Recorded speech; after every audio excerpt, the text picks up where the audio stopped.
Little one, run from these people immediately.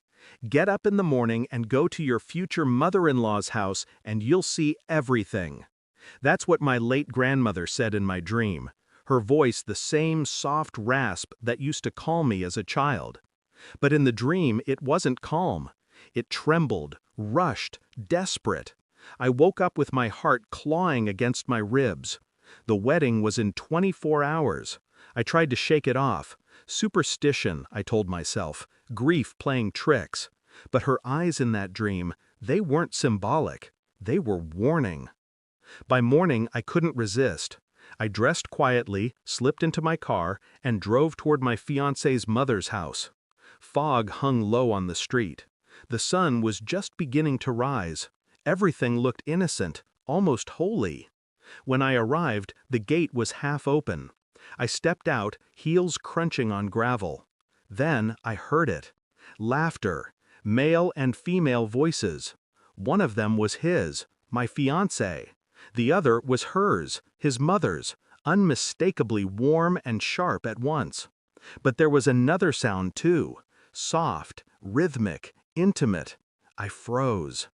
Through the half-drawn curtains I saw him, shirtless, sitting on the edge of the bed, and beside him, another woman. Not a stranger, my mother-in-law's friend, the one who'd introduced us. My grandmother had been right. I didn't scream. I didn't storm in. I just stood there, hand on the gate, pulse like thunder in my throat. He leaned toward her, whispered something that made her laugh, a laugh that now felt surgical, cutting. I turned away before they could see me, walked back to my car. The ring on my finger felt heavier than bone. For the rest of the day, I moved through preparations like a ghost. Everyone kept saying I looked radiant.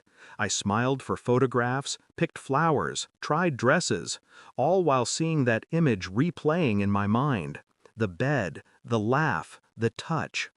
My grandmother's voice kept echoing, "You'll see everything." I began to notice more things I'd ignored before. His phone that never left his hand. The way his mother's eyes lingered too long when she spoke of him. The secretive glances between her and her friend during dinners. I started to suspect it wasn't just infidelity. It was orchestration, manipulation wrapped in affection. I didn't cancel the wedding, not yet.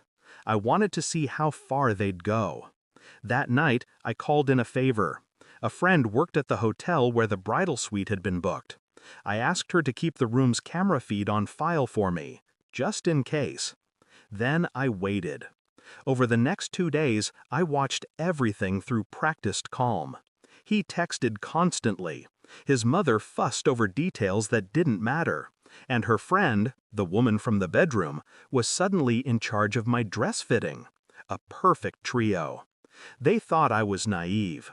They mistook silence for blindness. I pretended to be excited, played my role flawlessly.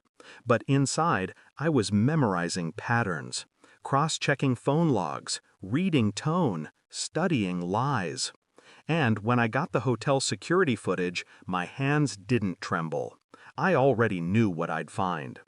2 nights before the wedding, he stayed there, not alone. The same woman, same bed. I watched without blinking until the end of the footage, then deleted it. I didn't need proof anymore. I needed timing. On the morning of the wedding, I smiled at my reflection. I looked like a bride, but I felt like a witness at an execution.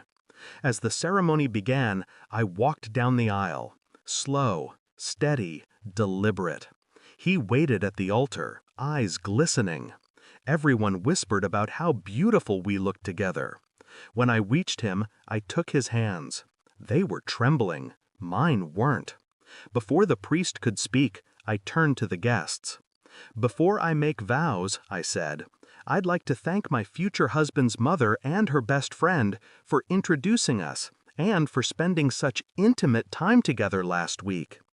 Gasps, movement. He turned pale. His mother froze.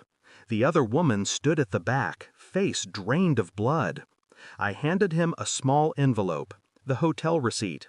He opened it, saw the date, the room number, and I saw it, the exact second his facade collapsed.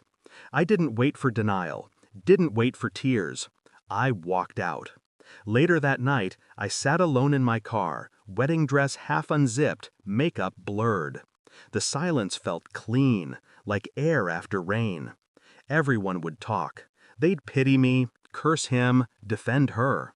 But none of it mattered. My grandmother's warning had saved me from a life of quiet humiliation. I thought of her voice again, gentle, knowing, run from these people immediately. She hadn't been asking, she'd been commanding. I took off the ring, placed it on the dashboard.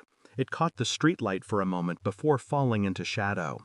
When I drove away, I didn't look back. Some truths are too heavy to forgive, and some dreams aren't dreams at all. They're the dead whispering the truth we refuse to see. Thanks for watching. Don't forget to like, share, and comment. Subscribe now to Cheating Stories Insight World for more amazing stories.